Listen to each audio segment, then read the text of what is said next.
Hey, Roger Martin here from Billings, Montana. Good day.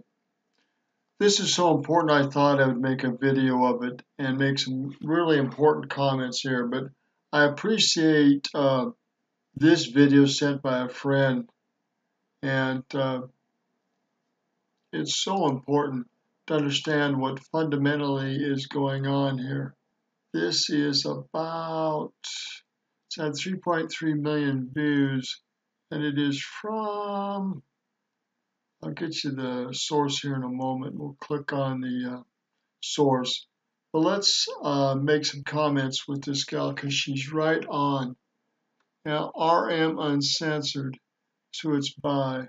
Socialism has historically been an ideology of violence, starvation, poverty, and political unrest. Yet when it comes to political figures like Bernie Sanders, who adhere to these Socialism. She made a key statement right off the get-go. Historically, it has been one of the most abusive systems for human rights. In China, Nazis, Italy, Venezuela, currently 1,000,000% interest rate. You look at Vietnam, you look at other countries that have fully endorsed socialism. Russia endorsed it, and Stalin, Lenin both killed a lot of people.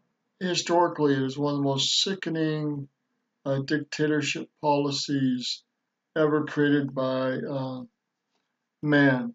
Go on with, but they're not even shown the historic atrocities under socialism in its various forms.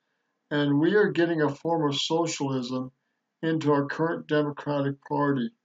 And it has been increasing over the last 4 or 5 decades.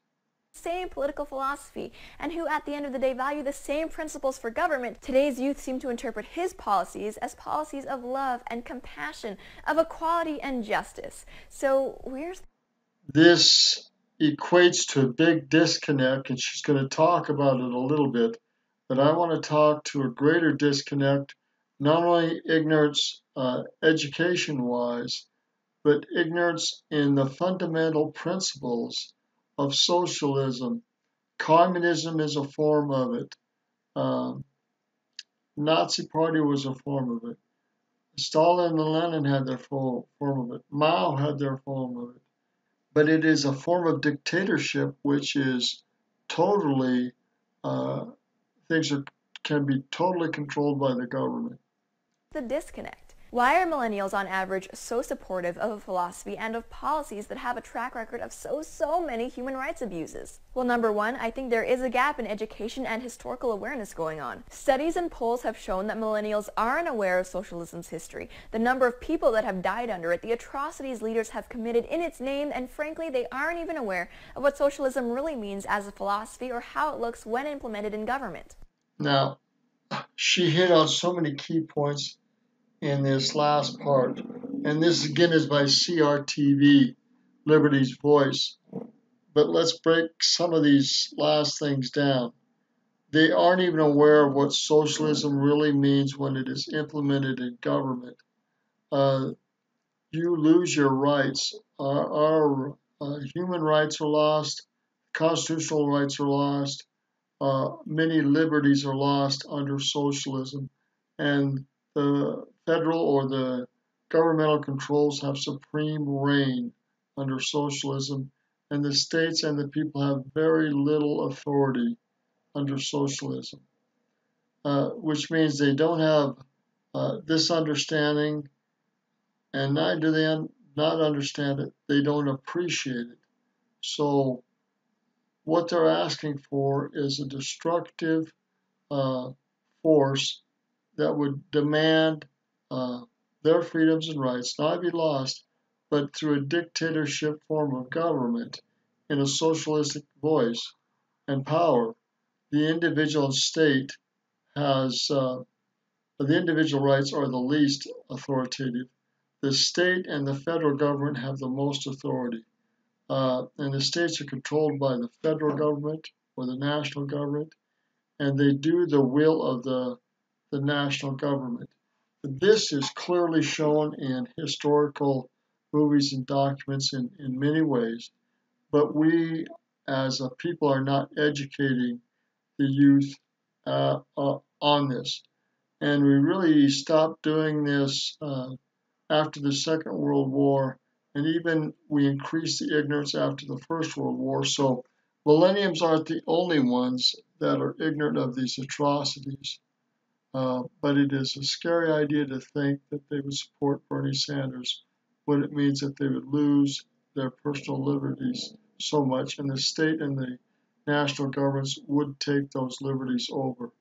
Everything from ownership of property to how to make incomes, who controls the incomes, national banks.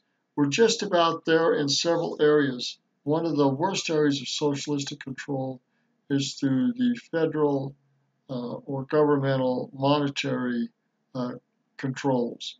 And the Federal Reserve is not even our federal government, it is a foreign governmental control out of European banks. So we are getting very close to socialism in many ways, more than I could talk about in this film. We need to really re-educate this nation as a whole as to what our liberties look like and what they would look like under some other form of government, whether it be socialistic, communistic, dictator form. All these are various forms of social programs controlled by the national government, and the individual's rights are lost. Again, this is Roger Martin from Billings, Montana. Could you support CRTV, Liberty's Voice? This is a great short little video, but there's much more details to this than I could possibly say in less than 10 minutes. Historically, she is very correct. Again, this is Roger Martin from Billings, Montana. Good day.